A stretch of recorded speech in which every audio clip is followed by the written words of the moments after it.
Hi, I am Dr. Kauravi Zhade. I am Vascular and Interventional Radiologist from Pune.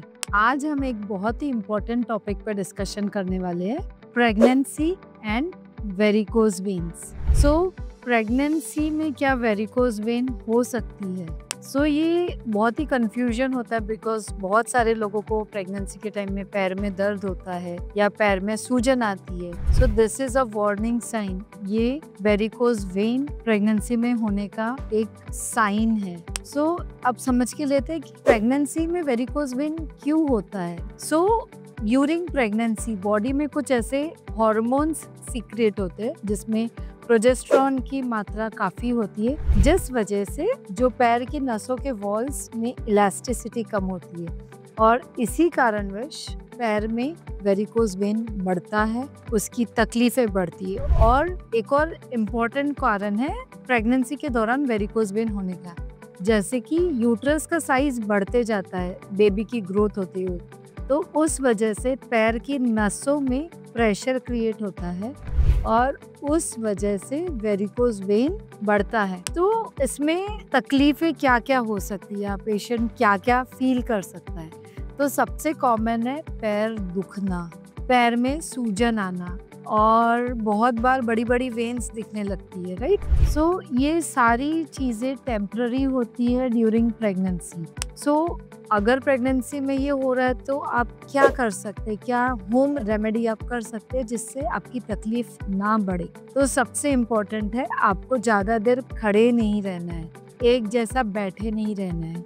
अगर आप बैठे हैं तो पैर के नीचे कुछ स्टूल रखिए, अगर आप लेटे हैं तो पैर के नीचे पिलो रखिए और वॉकिंग करिए।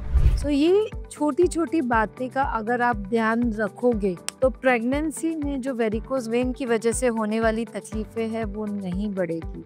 बहुत बार पैर में ईचिंग होता है या बड़ी बड़ी नसें दिखने लगती है और कभी कभी उसमें धक्का लगने से ब्लीडिंग भी हो सकता है। तो अगर इस स्टेज तक आ रहा है तो आप आपके वेस्कुलर स्पेशलिस्ट की सलाह लीजिए। इसमें बहुत बार हम मेडिकल ग्रेड स्टॉकिंग्स भी प्रिस्क्राइब करते हैं, क्योंकि अगर जो लाइफस्टाइल मेजर से अगर वेरिकोज वेन कम नहीं हो रहा है तो आपको स्टॉकिंग्स कभी कभी पहनना पड़ सकता है। 30 to 40% महिलाओं में varicose vein after delivery persistent होता है, यानी डिलीवरी होने के बाद भी वेरिकोज वेन की जो हुई तकलीफें हैं वो वैसी ही रहती है।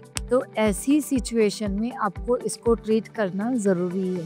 ट्रीटमेंट में बहुत सारे आजकल की मेडिसिन में modern surgical treatment options available है।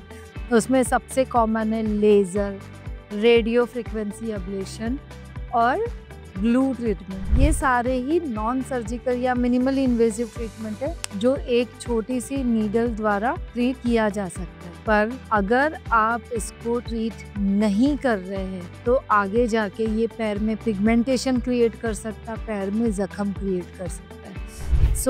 Right time, right treatment is very important when it comes to varicose vein. अगर आप प्रेग्नेंट हो या आपके आजू बाजू में कोई लेडी प्रेग्नेंट है और जिसे इसकी तकलीफ है तो आप ये वीडियो उनसे ज़रूर शेयर करिए। और इस टॉपिक रिलेटेड अगर और कुछ इन्फॉर्मेशन चाहिए तो आप नीचे दिए हुए नंबर पे हमें कॉन्टेक्ट कर सकते हैं। Thank you.